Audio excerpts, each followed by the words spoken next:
안녕하세요. 통상임금에 대한 오늘 강의를 맡게 된 김용호 노무사라고 합니다. 통상임금은 2013년도에 대법원에서 전원화이트 판결을 내린 이후에 상당히 오랫동안 판례법리가 유지가 되오다가 이제 2024년도 12월 19일자로 또 하나의 중요한 판례법리, 예전의 판례법리를 변경한 판례법리가 나왔습니다. 그게 워낙 이제 현장에 미치는 영향이 크다 보니까 상당히 중요한 법리인 거죠. 자, 그래서 뭐 내용 자체는 복잡하지 않지만 워낙 산업 현장에 미치는 영향이 크다 보니까 조금 그 내용을 설명드리기 위해서 오늘 강의 시간을 마련을 하게 됐습니다. 자, 한번 통상임금에 대한 기본적인 내용을 좀 말씀드린 다음에 바뀐 판례의 영향들 혹은 사례들 이런 걸 중심으로 해서 한번 점검을 해보도록 하겠습니다. 자, 먼저 이제 우리 법에서 통상임금을 어떻게 정의를 하고 있는지 정의를 잠깐 보도록 할게요. 통상임금은 이렇게 되어 있죠. 정기적으로 그리고 일률적으로 그리고 소정근로의 대가로. 그러니까 우리 법에서는 통상임금의 정의를 이제 세 가지 개념을 활용해서 사용을 하고 있습니다. 하나가 소정근로의 대가로 지급하고 있는 임금이다 이렇게 얘기를 하고 있고, 자, 두 번째가 이 소정근로의 대가라고 하는 점을 확인하기 위해서 정기적으로 지급되고 있는 것인지 그리고 일률적으로 지급되고 있는 것인지 이걸 가지고 판단하겠다. 이게 우리 법의 시각이 되어 있습니다. 자, 이 통상임금이 왜 그렇게 중요한 임금이 되는가 하면 통상임금을 가지고서 판단하는 수당들이 중요하기 때문입니다.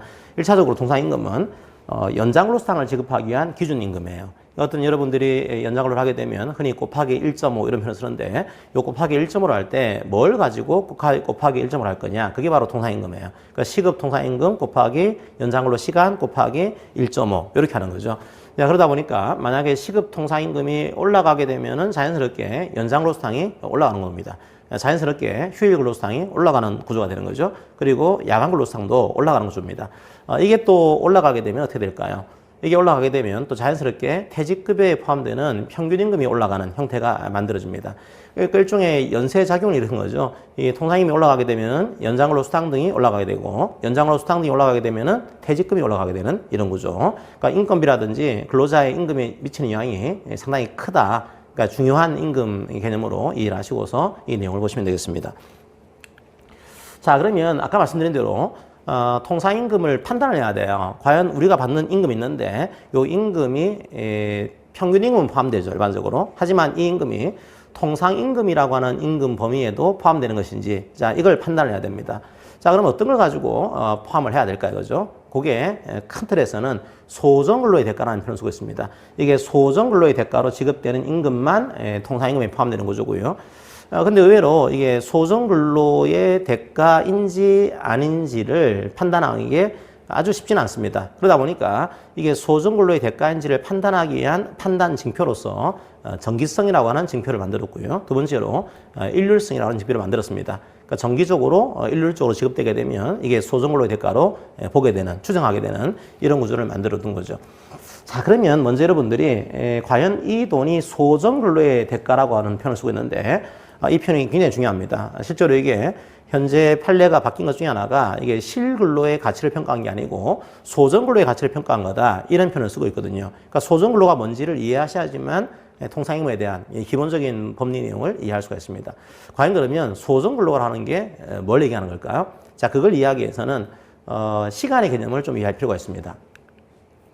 자, 우리가 쓰는 시간들이 보통 세 가지 시간들이 있거든요. 하나가 법정근로 시간이라고 하는 시간 개념을 씁니다. 자, 이거는 뭔가 하면은 시간이 있는데 이 시간이 법으로 정해둔 시간이에요. 우리나라에서는 이 근로시간을 법으로 정해놨습니다. 큰 틀에서는 두 가지가 있죠. 하루의 시간을 법으로 정해놨고요. 또 한 가지는 한 주의 시간을 법으로 정해놨습니다. 그러니까 하루는 8이 되고 한 주는 40이 되고, 이게 법정근로 시간입니다. 그러니까 이 법정근로 시간을 정해놓고 만약에 이 시간을 오버하게 되면 그게 연장근로가 되고, 만약에 연장근로가 되게 되면 연장근로 수당을 지급하도록 이렇게 만들어놨습니다. 이게 법정근로 시간이고요. 또 하나 이해해야 될 시간 개념이 소정근로라고 하는 시간 개념이 있습니다. 이 소정근로는 법정 시간이 아니고요. 법정 시간 안에서 근로자와 사용자가 우리끼리 근로계약으로 합의를 하는 시간이 있습니다. 예를 들면 법정 근로 시간이 40시간이에요. 근데 사용자와 근로자가 서로 간에도 우리 40시간만 근로하는 거로 합시다라고 합의했습니다. 그러면 40시간도 소정 근로 시간이 되겠죠. 즉 40시간이 법정 근로 시간이면서 동시에 소정 근로 시간이 되는 겁니다. 주의해야 될 게 이 소정 근로 시간은 법정 근로 시간을 오버할 수 없습니다. 항상 법정 근로 시간 안에서 이 계약을 해야 돼요. 만약에 법정 근로시간을 초과해서 계약을 한다. 그러면 이 임금은요. 이미 그 속에 연장 근로수당이 포함되어 있는 겁니다. 엄밀하게는 그게 소정 근로의 대가가 아니에요. 연장 근로의 대가도 포함되어 있는 그런 게 되는 거죠. 따라서 이게 소정 근로라고 하는 것은 법정 근로 시간 안에서 우리끼리 근로하기로 합의한 시간, 계약서에서. 자, 이게 소정 근로 시간이 됩니다. 만약에 우리끼리는 한 30시간 근로하기로 합의를 했어요. 그러면 소정 근로 시간은 30시간이 되겠죠. 자, 그게 소정 근로다. 즉 쉽게 가면은 추가적인 근로를 빼고서 기본적인 계약 시간에 대한 근로 시간, 이게 소정 근로 시간으로 이해를 하시고서 내용을 보시면 되겠습니다. 자, 그 다음에 이해를 해야 되는 시간 개념 중에 하나가 실근로시간 혹은 실제 근로시간이 있습니다. 법정 근로시간은 법으로 정해놓은 것이고요. 소정 근로시간은 계약서로 정해놓은 겁니다. 실제 근로시간은 실제로 일하는 시간이죠. 자, 실제로 일하는 시간을 파악을 해야지만 이 근로자가 얼마의 시간을 근로했고 연장 근로수당을 지급해야 되는지, 야간 근로수당, 휴일 근로수당을 지급해야 되는지를 파악을 할 수가 있어요. 그러면 실제 근로시간, 실근로시간, 이게 뭘 얘기하는 걸까요? 이 시간은 사용자의 지휘 감독을 받아가면서 내가 실제로 일한 시간, 이게 실근로시간으로 이해할 수가 있습니다. 이제 우리가 회사에 와서 주로 앉아있는 시간, 그런 시간들이 실근로시간이죠. 그러니까 설사 제가 회사에서 아무 일도 안 하고 있다고 하더라도 회사에 와서 사용자가 지휘 감독을 받고 있어요. 그러면 그 시간이 실제 근로시간이 되는 구조입니다. 그래서 여러분들이 이 법정 근로시간, 소정 근로시간, 실제 근로시간, 이 시간 개념을 조금 이해를 정확하게 하시면은 통상임금은 그렇게 어려운 시간 개념이 아니다. 그렇게 어려운 임금 개념이 아니다. 이렇게 알 수가 있습니다.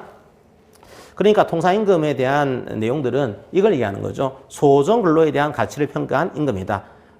조금 더 이제 어렵게 말씀드리면은 실근로에 대한 가치를 평가한 임금이 아니고 계약서에서 합의하기로 한 그 시간, 법정 근로 시간 안에서요. 그 시간 안에서의 근로에 대한 가치를 평가한 임금. 이렇게 여러분들이 이해를 하시면 되겠습니다.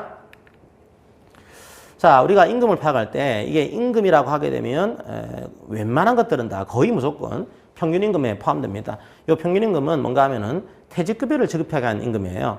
그러니까 만약에 제가 퇴직을 했습니다. 그럼 퇴직금이라든지 혹은 뭐 퇴직연금을 지급해야 됩니다. 그러면 뭘 가지고 퇴직금을 지급할 거냐? 그게 바로 평균임금이라는 개념을 활용합니다. 이 평균임금은요, 딱 정해져 있는 게 아니고 받은 거예요, 그냥. 퇴직하기 전 3개월 동안에 받았던 임금 전액을 분자에 포함시킵니다. 그러니까 평균임금은 사후적 개념인 거죠. 사전에 정해져 있는 개념이 아니고 사후에 얼마나 받았는지 보고 나서 이 돈을 가지고서 퇴직금을 지급하겠습니다. 여기 이제 평균임금 개념으로 이해할 수가 있습니다. 이걸 3개월을 보는 거죠. 3개월을 평균 내가지고 하루의 평균임금을 산정하고 그 하루의 평균임금을 가지고서 퇴직급여를 지급하는 구조. 이게 평균임금입니다. 그런데 통상임금은 사후적 개념이 아니에요. 사전적 개념입니다. 그러니까 이제 정기적으로 일률적으로 내가 계약서에서 소정근로시간에 대해서 얼마를 지급하는지가 이미 나와 있는 거야. 이미 나와 있는 걸 가지고서 지급하는 거, 그게 통상임금입니다. 왜 이게 사전에 이미 이게 정해져 있어야 되는 걸까요? 왜 그런가 하면 이 통상임금으로 산정하기 위한 그런 임금이 움직이는 것들입니다. 연장근로수당, 야간근로수당, 휴일근로수당 이런 것들이거든요. 자, 이런 움직이는 것들을 지급하기 위한 기준임금이 통상임금이에요.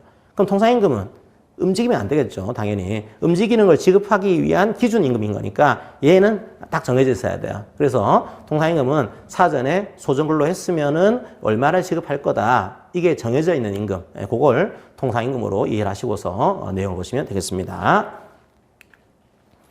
자, 그러니까 단순히 말씀드리면은 소정근로의 대가인데 이게 연장근로 이런 게 아닌 겁니다. 소정근로 시간에 제공하기로 한 근로, 거기에 대한 대가. 뭐 우리가 흔히 얘기하는 뭐 기본급, 뭐 고정수당 이런 것들이 포함되는 겁니다. 이 속에는 연장근로수당 이런 것들은 포함이 안 되는 거죠. 딱 일반적으로 소정근로 시간에 대해서 지급하기로 정해놓은 것, 이게 소정근로의 대가다. 이렇게 아시면 되겠습니다. 구분하셔야 될 게 계속 말씀드리지만 실근로에 대한 대가가 아니에요. 그냥 소정근로의 대가로 지급하기로 정해놓은 것, 이게 통상임금입니다. 이렇게 하시면 되겠습니다. 자, 그래서 이게 소정근로의 대가다 보니까 소정근로 시간을 초과한 근로에 대한 대가가 있다. 요거는요, 소정근로에 대한 대가가 아닌 거죠. 예를 들면 40시간을 근로하기로 계약서를 체결했는데, 그리고 40시간에 대해서 얼마 임금을 지급하기로 합의를 했는데 이제 좀 초과 근로를 하게 되면, 즉 한 45시간을 근로하게 되면은 우리가 얼마를 더 드리겠습니다. 이거는요, 소정 근로 시간을 초과한 근로에 대한 대가인 거죠. 이거는 통상임금이 아닌 겁니다. 통상임금은 소정 근로에 대한 대가만 되는 것이고, 이걸 초과하는 근로에 대한 대가, 혹은 뭐 특별한 다른 걸 뭔가를 해야 돼요. 다른 뭔가를 해야 돼 가지고 지급하는 그런 대가들, 이런 것들은 통상임금으로 보지 않습니다. 여기 나와 있죠, 그죠? 소정근로 시간을 초과해서 근로를 제공하거나, 혹은 소정근로 시간으로 정한 이 근로 외의 근로를 특별히 제공해 가지고 추가로 지급받는 그런 수당들, 이런 것들은 통상임금에 포함되지 않는다. 자, 이렇게 하시면 되겠습니다. 자, 그러면 이제 이게 소정근로의 대가라고 하는 것을 오해할 수 있는 것 중에 하나가, 그러면 이게 미리 정해져 있어야 되는 거면은 이게 매월 이게 지급돼야지만 소정근로의 대가가 아닙니까? 이렇게 오해할 수가 있습니다. 그러니까 매월 한 번은 나와야지만 이게 소정근로의 대가로 볼 수 있지 않냐, 이런 오해를 할 수 있는 거죠. 만약에 이렇게 오해를 하게 되면 어떤 문제가 생기는가 하면, 이제 정기상여금 2달에 한 번 지급되고 있다? 그러면 이게 소정근로의 대가가 아닌 것으로 오해할 수가 있는 겁니다. 그렇지 않아요. 요거는 기간이 중요하지 않습니다. 이럴 수도 있는 거죠. 2달간의 소정근로의 대가를 2달에 한 번씩 지급하는 것으로, 이렇게 할 수도 있는 겁니다. 이게. 혹은 분기별로 한 번 지급되는 수당들이 있다. 그러면 분기별로 제공해야 되는 소정근로의 대가를 분기별로 지급할 수도 있는 거죠. 그러니까 반드시 이게 매월 지급돼야지만 소정근로의 대가가 되는 거냐? 그렇지는 않습니다.